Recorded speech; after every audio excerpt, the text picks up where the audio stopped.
한국어 리라이트 완성본. 여러분, 중동에서 화약 냄새가 조금씩 옅어지고 있는 것처럼 보입니다. 하지만 진짜 질문은 이제부터 시작됩니다. 이란이 마지막 비장의 카드처럼 흔들어 온 호르무즈 해협의 위협은 정말 끝난 것일까요? 아니면 단지 잠시 조용해졌을 뿐 언제든 다시 세계 경제의 목을 조를 수 있는 폭탄으로 남아있는 것일까요? 오랫동안 걸프 국가들은 워싱턴, 베이징, 유럽의 외교 테이블에서 어떤 해결책이 나오기를 기다려왔습니다. 누군가가 이란을 설득하고, 누군가가 서명하고, 누군가가 긴장을 낮추면 이 좁은 바닷길의 공포도 사라질 것이라고 믿고 싶어 했습니다. 하지만 2026년의 위기는 그들에게 매우 아픈 현실을 보여주었습니다. 호르무즈 해협의 열쇠는 남이 대신 열어주는 것이 아닙니다. 자신들의 손으로 직접 열어야 합니다. 왜냐하면 워싱턴의 닫힌 회의실에서 만들어지는 합의문만으로는 테헤란의 미사일을 멈출 수 없고, 베이징의 정상회담 사진만으로는 이란의 드론을 바다 위에서 사라지게 만들 수 없기 때문입니다. 호르무즈 해협은 여전히 중동 한가운데서 언제든 새로운 위기를 일으킬 수 있는 전략적 압력 지점으로 남아 있습니다. 그래서 걸프의 지역 강국들은 이제 테헤란의 기분에 자신들의 미래를 맡기지 않기로 했습니다. 그들은 자신의 예산으로 자신의 문제를 해결하려 하고 있습니다. 그리고 그 해법은 단순한 외교 문장이 아닙니다. 지도 자체를 다시 그리는 거대한 우회 루트입니다. 쉽게 말하면 걸프 국가들은 지금 이렇게 말하고 있는 것입니다. 협박은 잘 들었다. 하지만 우리는 그 협박 주변에 새로운 길을 만들겠다. 한국과 일본처럼 에너지 수입에 생존을 걸고 있는 나라라면 이 논리를 누구보다 잘 이해해야 합니다. 재정방, 에너지 안보와 해상교통로를 정치적 장난감처럼 다루는 국가의 손에 맡겨둘 수는 없습니다. 공장도, 가정도, 방위산업도, 반도체 공급망도 결국 에너지 위에서 움직이기 때문입니다. 그 중에서도 아랍에미리트는 호르무즈를 우회하는 새로운 에너지 질서에서 가장 눈에 띄는 국가 중 하나입니다. 아랍에미리트는 단순한 군사적 억제만으로 만족하지 않고 있습니다. 그들은 테헤란이 쥐고 있는 호르무즈라는 카드를 영구적으로 약화시키기 위해 거대한 대체 루트를 만들고 있습니다. 그 중심에 있는 곳이 바로 아부다비 내륙의 하부춘 지역입니다. 하부춘은 단순한 사막이 아닙니다. 이곳은 아부다비 육상유전의 심장부이며 거대한 석유 매장량이 세계 시장으로 연결되는 전략적 중심지입니다. 하부템에서 나오는 원유를 안전하게 열린 바다로 보내는 것은 아부다비 경제의 생존과 직접 연결됩니다. 이 거대한 육상 석유 생산 복합단지를 출발점으로 오만만에 있는 푸자이라 항구까지 이어지는 새로운 철의 동맥이 만들어지고 있습니다. 이 프로젝트는 흔히 웨스트, 이스트 파이프라인으로 불립니다. 아랍에미리트는 이미 2012년 상업 운전을 시작한 하부텀, 푸자이라, 기존 라인을 통해 호르무즈 우회 전략의 첫 발을 내디뎠습니다. 당시 약 40억 달러가 투입된 이 첫 번째 라인은 사실상 아부다비가 오래전부터 호르무즈에 다가오던 폭풍을 읽고 있었다는 가장 분명한 증거였습니다. 하지만 2026년 이란이 해협을 실질적으로 봉쇄하면서 기존 라인의 하루 약 150만 배럴 운송 능력만으로는 위기 상황에서 UAE의 거대한 생산 잠재력을 충분히 받쳐주기 어렵다는 사실이 고통스럽게 드러났습니다. 그래서 새로운 라인이 등장한 것입니다. ADNOC의 엔지니어링 역량과 수십억 달러의 예산이 투입되는 이 새 파이프라인은 단순히 강철과 밸브로 이루어진 인프라가 아닙니다. 이것은 지정학적 대응입니다. 테헤란이 해협을 압력 스위치로 만들려고 한다면 아부다비는 아예 다른 회로를 설치하겠다는 뜻입니다. 추정 비용은 약 40억에서 60억 달러입니다. 이 파이프라인은 기존 루트와 병행하는 형태로 안전성을 유지하면서 약 460km의 혹독한 지형을 넘어갑니다. 산악지대와 뜨거운 사막을 지나 오만만으로 향하는 이 거대한 철의 동맥은 2026년부터 2028년까지 진행되는 ADNOC의 550억 달러 규모 메가 프로젝트 패키지 안에서도 가장 중요한 연결부 중 하나로 자리 잡고 있습니다. 아부다비 왕세자 쉐이크 칼레드 빈 모하메드 빈 자이드 알 나흐야는 이 프로젝트를 어떤 대가를 치르더라도 완성해야 한다고 지시했습니다. 그 말은 단순한 행정 지시가 아닙니다. 그것은 호르무즈를 우회하겠다는 UAE의 국가적 결심을 보여주는 문장입니다.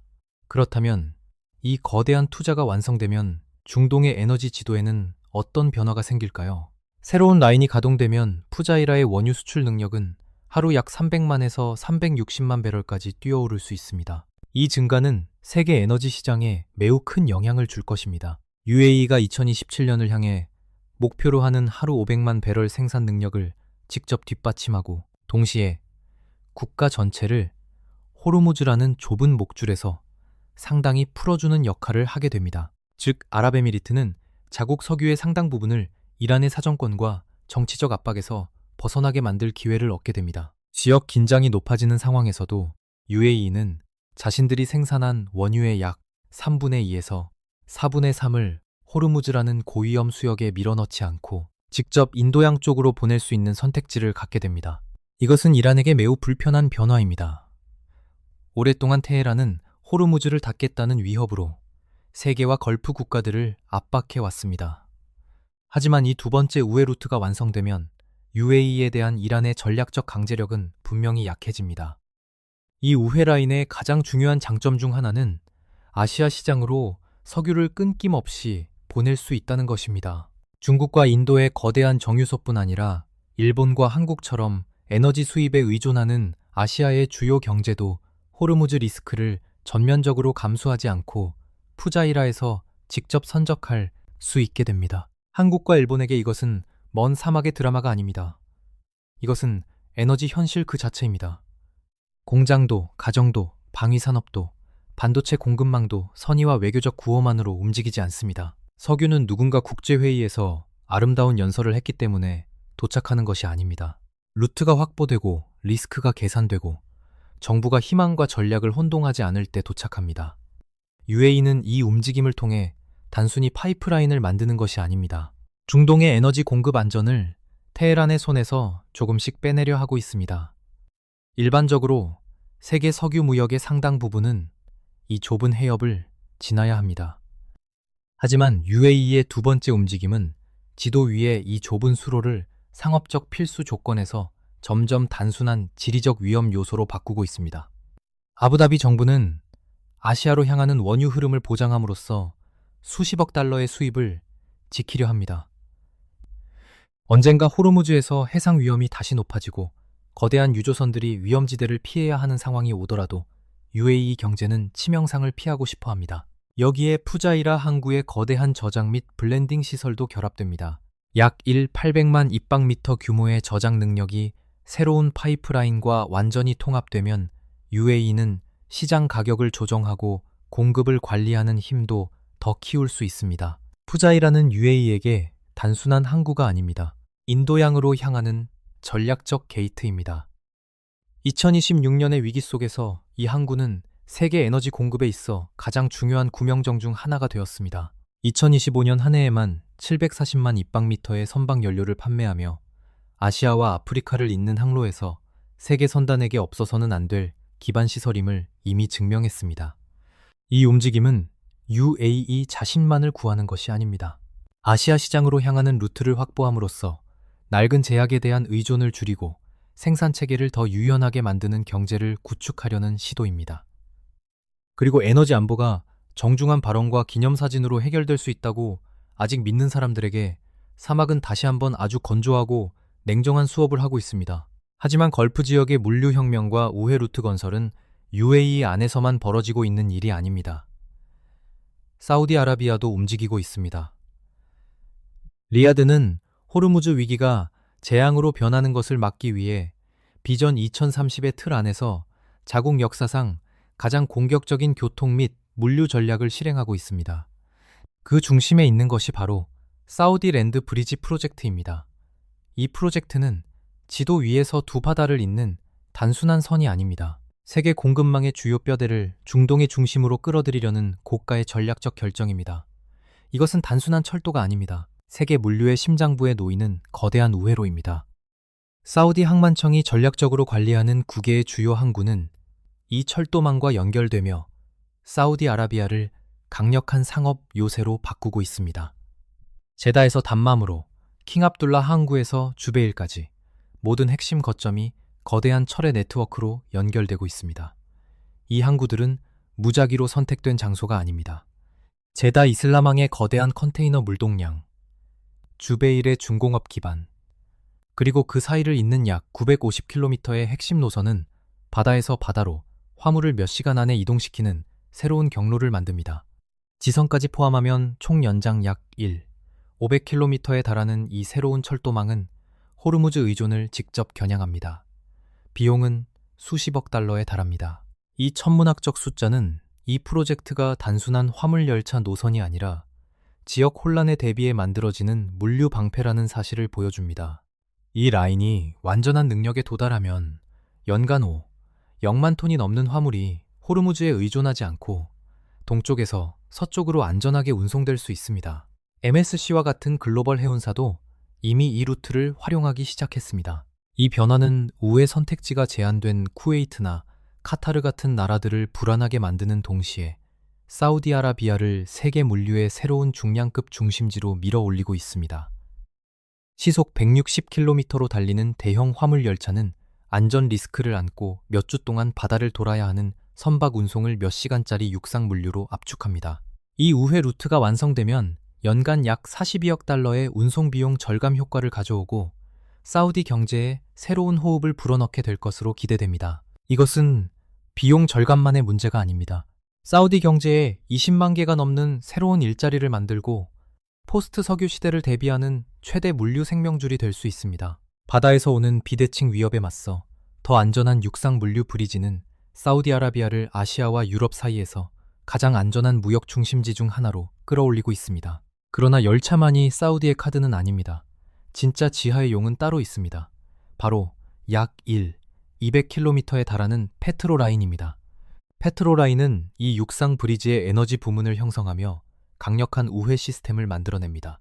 아브카이크의 거대한 유전과 처리 시설에서 흘러나오는 고품질 원유는 호르무즈라는 위험한 목구멍에 들어가지 않고 곧바로 홍해의 양부로 향합니다. 2026년 위기에서 이 라인의 능력은 하루 약 700만 배럴 수준으로 끌어올려졌습니다. 호르무즈가 실질적으로 봉쇄되었을 때도 사우디아라비아는 이 라인을 통해 하루 수백만 배럴의 원유를 수출했고 세계를 대규모 공급 충격의 가장자리에서 끌어냈습니다. 만약 이 라인이 없었다면 세계 유가는 훨씬 더 극단적으로 치솟았을 것이고 서방 경제와 아시아 경제는 더 깊은 위기에 직면했을 것입니다. 다시 말해 페트로라인은 리야드의 경제뿐 아니라 세계 시스템을 테헤란의 정치적 변덕으로부터 보호하는 강철의 동맥입니다. 더 이상 당신들의 해협 협박에 끌려다니지 않겠다라고 말하는 데에는 꽤 비싼 방식입니다. 하지만 때로는 강철 파이프가 외교 문장보다 더 분명하게 말합니다. 이제 그림은 점점 분명해지고 있습니다. 걸프 국가들이 해상 무역에서 호르무즈 의존도를 줄이려는 것은 완전히 정당합니다.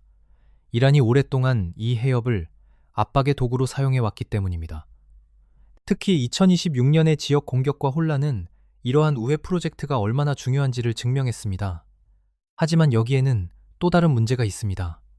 수십억 달러짜리 철의 요새들은 새로운 안전을 제공하지만 동시에 새로운 취약성도 만들어냅니다. 테헤란은 걸프 국가들의 우회 움직임을 자국의 지역 영향력과 호르무즈 협상력에 대한 직접적인 도전으로 받아들이고 있습니다.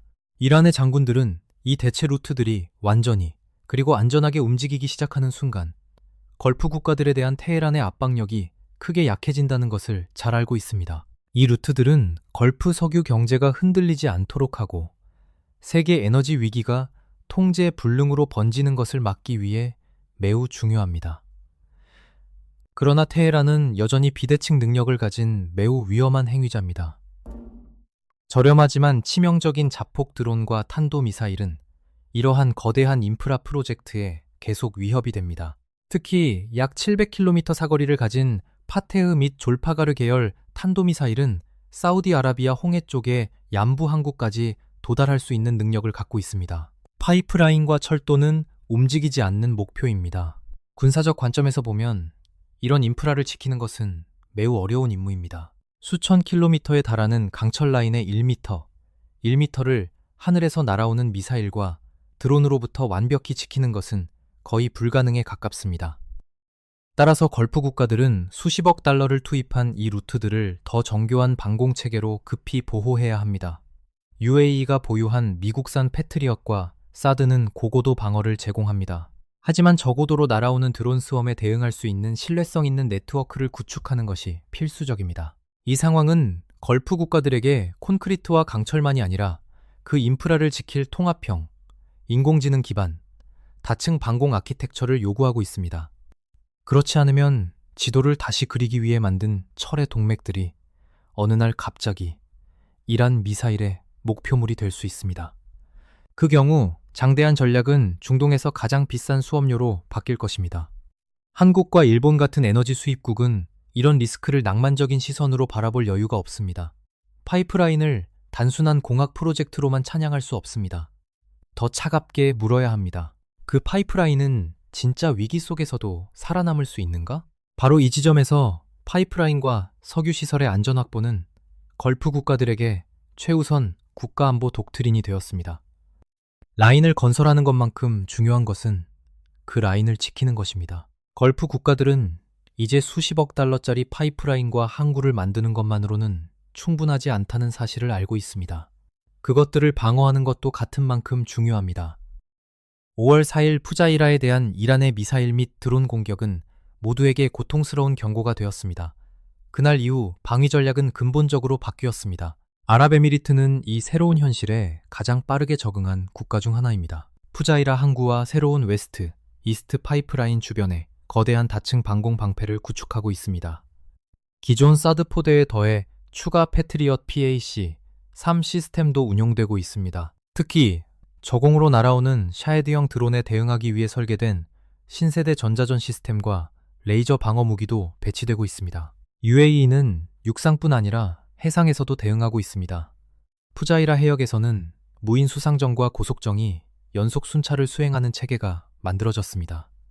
기뢰 탐지 및 처리 시스템도 항구 입구 근처에 설치되었습니다. 또한 파이프라인의 주요 지점에는 지하 센서와 인공지능 감시 카메라가 설치되어 있습니다. 평소와 다른 움직임이 감지되면 자동으로 경보가 울립니다. 한편 사우디아라비아는 훨씬 더 넓은 지형을 보호해야 합니다. 약 200km에 달하는 페트로라인 파이프라인과 500km 규모의 랜드브리지 철도망은 파괴 공작에 매우 노출된 목표입니다. 그래서 리야드는 실드 프로젝트라고 불리는 새로운 국가 방위 프로그램을 가동했습니다. 이 프로그램 아래에서 파이프라인 상의 모든 핵심 펌프 스테이션과 매니폴드 지점은 고해상도 레이더와 연령상 카메라에 의해 24시간 7일 감시됩니다. 특히 얌부와 주베일 지역에는 추가 패트리엇 및 스카이가드 방공포대가 배치되고 있습니다. 사우디아라비아는 중국에서 도입한 차이참 및 윙룽 계열 무인기를 순찰 비행에도 활용하고 있습니다. 이들은 긴 파이프라인과 철도 구간을 감시하고 의심스러운 움직임을 조기에 탐지하는 역할을 합니다. 양국은 공동의 움직임도 시작했습니다. 바로 걸프 방공 네트워크입니다. UAE와 사우디아라비아는 항공 레이더와 조기경보 시스템의 통합을 시작했습니다. 이를 통해 한 국가를 향한 위협은 다른 국가에 즉시 전달됩니다. 미국의 AWACS 항공기와 위성 정보도 이 공동 네트워크를 지원하고 있습니다. 기술적 방어도 소홀히 하지 않습니다. 양국은 사이버 방위 능력을 빠르게 강화하고 있습니다. 파이프라인의 에스케다 제어 시스템은 신세대 인공지능 기반 사이버 보안, 방화벽으로 보호되고 있습니다. 2026년 초 공격 시도 이후 이 분야에 배정된 예산은 3배로 늘어났습니다. 물리적 안전 조치도 강화되고 있습니다. 파이프라인과 철도 주변에는 특수훈련을 받은 경비 부대가 배치되어 있습니다. 이 부대들은 드론의 지원을 받으며 24시간 끊임없는 순찰을 수행합니다. 핵심 지점에는 콘크리트 방호벽, 센서가 장착된 펜스, 숨겨진 감시 초소가 설치되고 있습니다. 걸프 국가들은 더 장기적인 관점에서도 생각하기 시작했습니다. 새로운 파이프라인은 설계 단계부터 안전 중심의 공학 원칙이 적용되고 있습니다.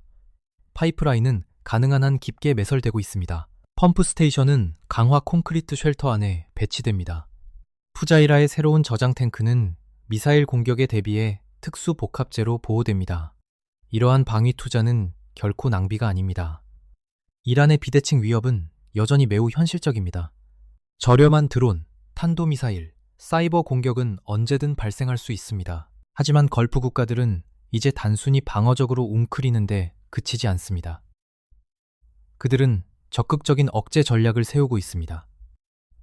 다시 말해, 자신들을 지키는 것뿐 아니라 공격을 시도하는 상대에게도 매우 큰 대가가 따를 것이라는 신호를 보내고 있는 것입니다. 결국 사막을 흐르는 석유는 더 이상 단순한 경제 자원이 아닙니다. 그것은 국가의 자존심과 자립의 문제이기도 합니다. UAE와 사우디아라비아는 호르무즈 의존에서 벗어나기 위한 여정 속에서 단순히 파이프와 레일을 깔고 있는 것이 아닙니다. 그 파이프와 레일을 강철 방패로 둘러싸고 있습니다. 왜냐하면 이 방어 네트워크가 무너지면 수십억 달러의 투자는 사막 한가운데 놓인 거대한 고철 더미로 변할 위험이 있기 때문입니다. 그리고 그것은 아무리 세련된 공식 발표로도 성공이라고 포장할 수 없는 재앙이 될 것입니다. 중동에는 지금 새로운 시대가 열리고 있습니다. 걸프 국가들은 인프라만 만드는 것이 아닙니다. 그들은 오랫동안 이어진 의존과 불안의 순환에서 벗어나기 위한 새로운 전략 독트린을 만들고 있습니다. 워싱턴의 성명도, 베이징의 정상회담도, 테헤란의 위협도 더 이상 그들의 미래를 완전히 결정하지 못합니다. 그들은 자신들의 손으로 깔아놓은 강철 파이프, 레일, 항구, 방공망을 통해 자신들의 운명을 다시 쓰고 있습니다. 한국과 일본에게 이 교훈은 잔혹할 정도로 단순합니다. 에너지 안보는 구호가 아닙니다. 기념사진도 아닙니다. 애매한 약속도 아닙니다. 그리고 불안정한 행위자가 언젠가 갑자기 합리적으로 변할 것이라는 예의 바른 희망도 아닙니다. 진짜 현실주의는 바로 여기에 있습니다. 루트를 지키는 것, 공급을 분산하는 것, 최악의 상황에 대비하는 것, 그리고 국민에게 다른 나라의 지정학적 연극 비용을 떠넘기지 않는 것입니다. 그렇다면 이 과정은 앞으로 어디로 향하게 될까요? 걸프 국가들이 만들고 있는 이 강철과 기술의 방패는 세계 에너지 무역에서 호르무즈 해협의 전략적 중요성을 영구적으로 약화시킬 수 있을까요? 아니면 이란은 또 다른 방식으로 새로운 압박 수단을 찾아낼까요? 분명한 것은 하나입니다. 호르무즈 해협은 여전히 존재할 것입니다. 물은 여전히 그 좁은 바닷길을 흐를 것입니다. 선박도 여전히 그곳을 지나갈 수 있습니다. 이란도 여전히 그 북쪽 해안을 바라보고 있을 것입니다. 하지만 세계 에너지의 흐름이 반드시 그 길을 지나야만 하는 구조가 깨진다면 호르무즈는 더 이상 예전 같은 무기가 아닙니다. 그것은 단지 바닷길일 뿐입니다. 그리고 바로 그 변화가 테헤란에게는 가장 불편한 현실입니다. 이번 방송은 여기까지입니다. 여러분은 어떻게 보십니까? UAE와 사우디아라비아가 만드는 파이프라인, 철도, 항구, 방공망은 정말 호르무즈 해협의 시대를 끝낼 수 있을까요? 아니면 중동의 에너지 전쟁은 또 다른 형태로 계속될까요? 댓글로 여러분의 의견을 남겨주십시오. 시청해주셔서 감사합니다.